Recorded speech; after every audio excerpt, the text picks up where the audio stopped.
मांझी और चिराग को, दलित को गाली देता है। नीतीश कुमार जी को ये क्यों लाए?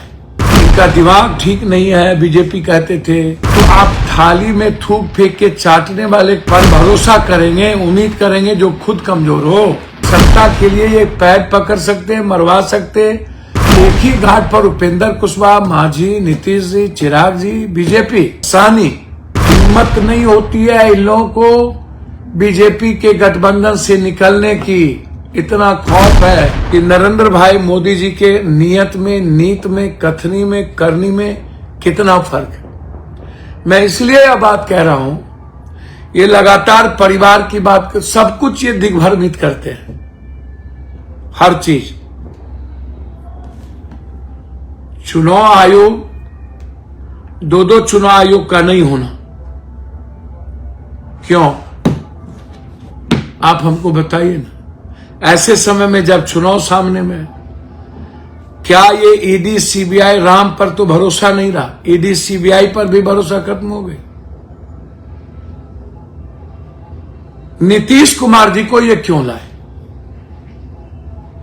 जब राम को इन्होंने बजाने का प्रयास किया, इतनी गाली देने के बाद कि ये हिंदुस्तान का नाम घिना दिया, इनकी भाषा सही नहीं। मांझी और चिराग को, दलित को गाली देता है। अमित भाई पूर्णिया में बोले थे मर जाएंगे, नहीं लेंगे।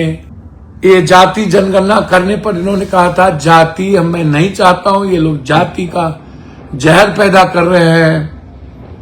इनका दिमाग ठीक नहीं है, बीजेपी कहते थे, अब काम नहीं करता है। इतनी गाली देने के बाद आखिर 56 इंच सीने वाले देश के पीएम को मजबूरी क्या?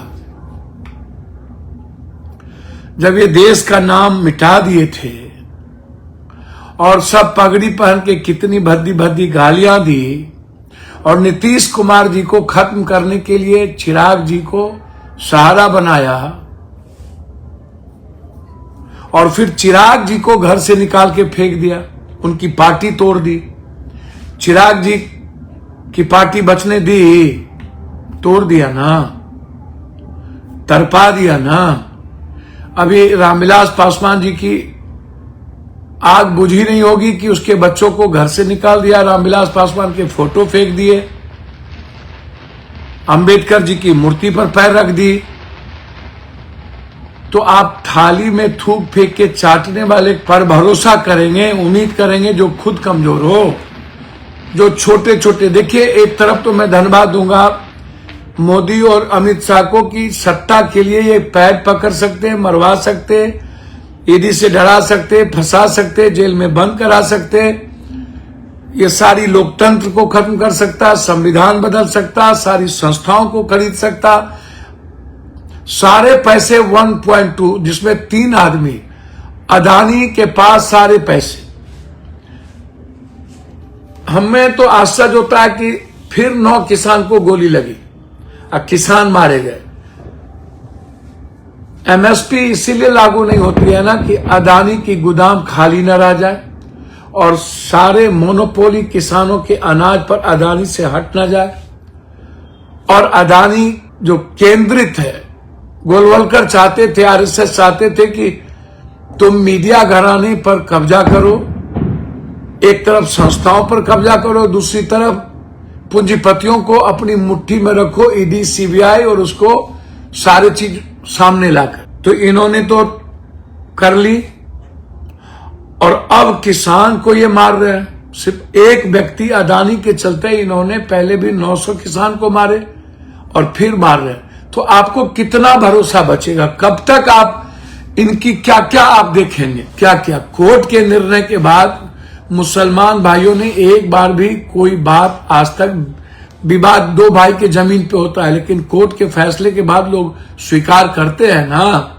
तो मुसलमान हो या सिख हो या ईसाई, कोई भी कोर्ट का हमारा सम्मान होता है ना।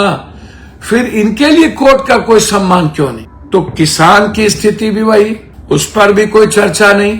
और चुनाव आयोग, और एक तरफ लगातार सियासत को इतनी हल्की और गंदी कर देना।